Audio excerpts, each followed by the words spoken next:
তো পরিস্থিতি বাধ্য করেছে, কেউ তো রাস্তায় থাকার কথা না, আমাদের থাকার কথা ছিল স্কুলে। আমরা বিদ্যালয়ে ছাত্রছাত্রীদের তো পড়ানোর সময়, এই টাইমটা তো স্কুলে থাকার সময়। এখন আবার স্কুলে ফার্স্ট সেমিস্টার পরীক্ষা চলছে প্রত্যেকটি স্কুলে। সবচেয়ে লজ্জার বিষয়, কালকে আমরা বিদ্যালয় থেকে কানতে কানতে বেরিয়েছি ছাত্রছাত্রীদের সামনে থেকে, তখন অলরেডি পরীক্ষা শুরু হয়ে গেছে, আমাদের কাছে খবরটা পৌঁছায়নি, মর্মান্তিক খবর। তাই একটা আপনাদের মাধ্যমে পৌঁছে দেওয়ার কথা যে আমরা কোনো গাল ভরা কথা শুনতে চাই না। আমরা যোগ্যতা মেধার ভিত্তিতে আমরা শিক্ষকতার মতো মহান প্রফেশনে এসেছিলাম, ছাত্রছাত্রীদেরকে পড়ানোর মতো গুরুদায়িত্ব কাঁধে নিয়েছিলাম। তো আমাদেরকে ওই জায়গায় আমার মাথা উঁচু করে ফিরে দেওয়া। আর কতটা লজ্জায় মুখ ঢাকবে এই বাংলা, একটু বলতে পারেন?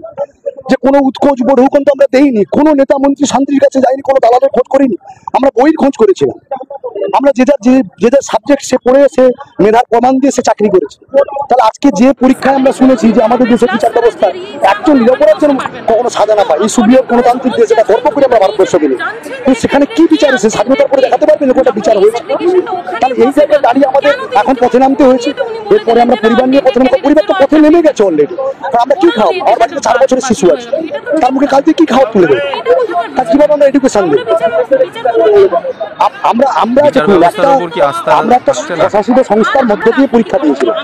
তাহলে সেই স্বশাসিত সংস্থা স্ট্যাচুটরি বডি, তারা তাদের কাজ করেছে কি করেনি, রাজ্যের প্রশাসনিক প্রধান কাজ করেছেন কি করেনি, রাজ্যের সুপ্রিম কোর্ট কি পেয়েছেন কি পাননি, আমরা সেসব বলছিলাম।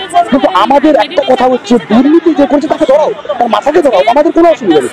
কিন্তু যারা দুর্নীতি করলো না তাদেরকে টাকা ফেরতের কথা বললো না, তার প্রকরণ করে একটা পরস্পর বিরোধী কথা হয়ে যাচ্ছে।